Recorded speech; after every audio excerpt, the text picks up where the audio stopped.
जल्दी बैठो ना। बैठने तो दो। देख के भाग रहा है?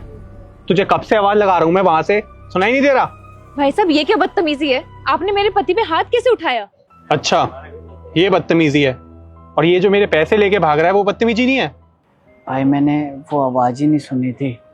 अच्छा, आवाज नहीं सुनाई दी तुझे? और जो मैं तुझे 2 महीने से कॉल कर रहा हूँ वो भी सुनाई नहीं दे रहा होगा तुझे? भाई वो अभी थोड़ी दिक्कत चल रही है, मुझे 1-2 हफ्ते का टाइम दो ना, मैं जल्दी आपके पैसे लौटा दूंगा। देख, मुझे कुछ नहीं पता, मुझे आज की आज और अभी के अभी पैसे चाहिए, चाहे कहीं से भी ला तू। अरे भैया, अभी मैं एकदम से कहाँ से लाके दूंगा, और आपको मेरी वाइफ के सामने चाटा नहीं मारना चाहिए था। हाँ तो उसे भी तो पता चले कि क्या कांड किया तूने। ये कौन से पैसे की बात कर रहे हैं? तुमने कौन से पैसे उधार ले लिए?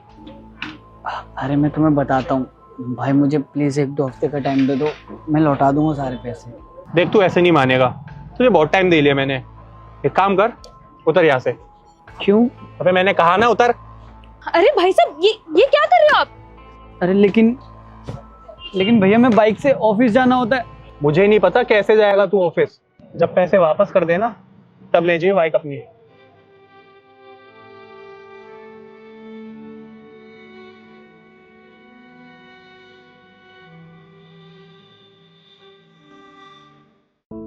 कब से पूछ रही हूँ मैं तुमसे, क्यों लिए थे तुमने उससे पैसे? अब कुछ बोलोगे भी या चुप रहोगे ऐसे ही? ठीक है ना, थप्पड़ तो उसने मेरे को मारा है, मेरी प्रॉब्लम है, मैं देख लूंगा उसे कैसे हैंडल करना है, और मुझसे ज्यादा सवाल जवाब मत करो। क्या कहा? तुमसे सवाल जवाब ना करूं? रुस्तम, पूरे भरे मार्केट में कोई मेरे पति को थप्पड़ मार के गया है और तुम कहते हो कि मैं तुमसे सवाल ना करूं? रुस्तम सच सच बताओ, तुमने कहीं वो पैसे किसी गलत काम के लिए तो नहीं लिए? पागल वागल हो गई हो क्या? तुम्हें लगता है कि मैं किसी गलत काम के लिए पैसे लूंगा? हाँ तो ऐसी कौन सी मुसीबत आ पड़ी जिसकी वजह से तुमने पैसे उधार लिए? और मुझे तो ये भी नहीं पता कि तुमने कितने पैसे उधार लिए। बताओगे अब कुछ? 3 लाख रुपए। 3 लाख रुपए? रुस्तम, क्या जरूरत थी इतने पैसे लेने की? वो 3 लाख रुपए मैंने अपने लिए नहीं लिए थे, वो एक्चुअली ऑफिस का एक मेरा दोस्त था, उसकी मम्मी की तबीयत खराब थी और कोई उसे पैसे नहीं दे रहा था, तो मुझे उस पर तरस आ गया, तो मैंने ही गारंटर बन के उसे 3 लाख रुपए दिलवा दिए। अरे जब तुमने पैसे लिए ही नहीं तो गारंटर बनने की क्या जरूरत थी? पैसे किसी और ने लिए, चाटे तुम खा रहे हो। मुझे फटाफट से उसका घर बताओ, मैं उसके घर जाके उसे देखती हूँ। कोई फायदा नहीं है उसके घर पे जाके, मैं कई बार जा चुका हूँ, उसके घर पे ताला लगा है और उसका फ़ोन भी स्विच ऑफ आ रहा है, और उसका गांव भी नहीं पता मुझे तो लगता है ये सब उसकी साजिश थी, मुझे फंसा के 3 लाख रुपए लेके भागने की। तो अब क्या सोचा है, कैसे लौटाओगे उसके पैसे?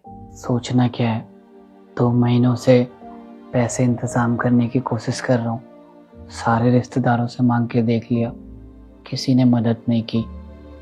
अब समझ में नहीं आ रहा मैं उसे 3 लाख रुपए कैसे और कहाँ से दूंगा। 1 मिनट, मैं भी आई।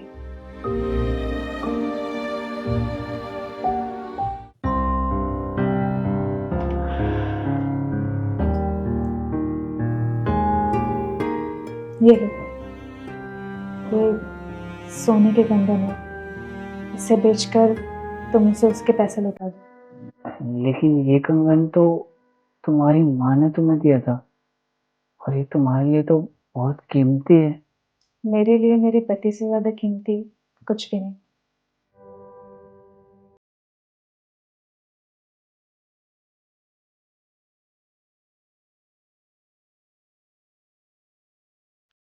ये लो भाई, पूरे 3 लाख रुपए। अब कहाँ से आ गए तेरे पास इतने पैसे? जब तक बेइज्जती ना करो ना तब तक अकल नहीं आती तुम जैसे लोगों को। ये ले बाइक की चाबी, और आज के बाद ना किसी का गारंटर बनने की जरूरत नहीं है। ये दुनिया ना ऐसी है, भोले लोगों का फायदा उठाती है और भाग जाती है। और हाँ, सॉरी, तुझे थप्पड़ मारने का मुझे कोई शौक नहीं है, लेकिन मेरा काम ही ऐसा है, करना पड़ता है मुझे, और जो मैंने बोला है ना, वो बात ध्यान रखियो। सही कहा भैया, आजकल के टाइम पे कोई भरोसे लायक नहीं है। लोग मजबूरी का बहाना देके भोले भाले लोगों का फायदा उठा लेते हैं। ठीक है भैया, चलता हूँ मैं।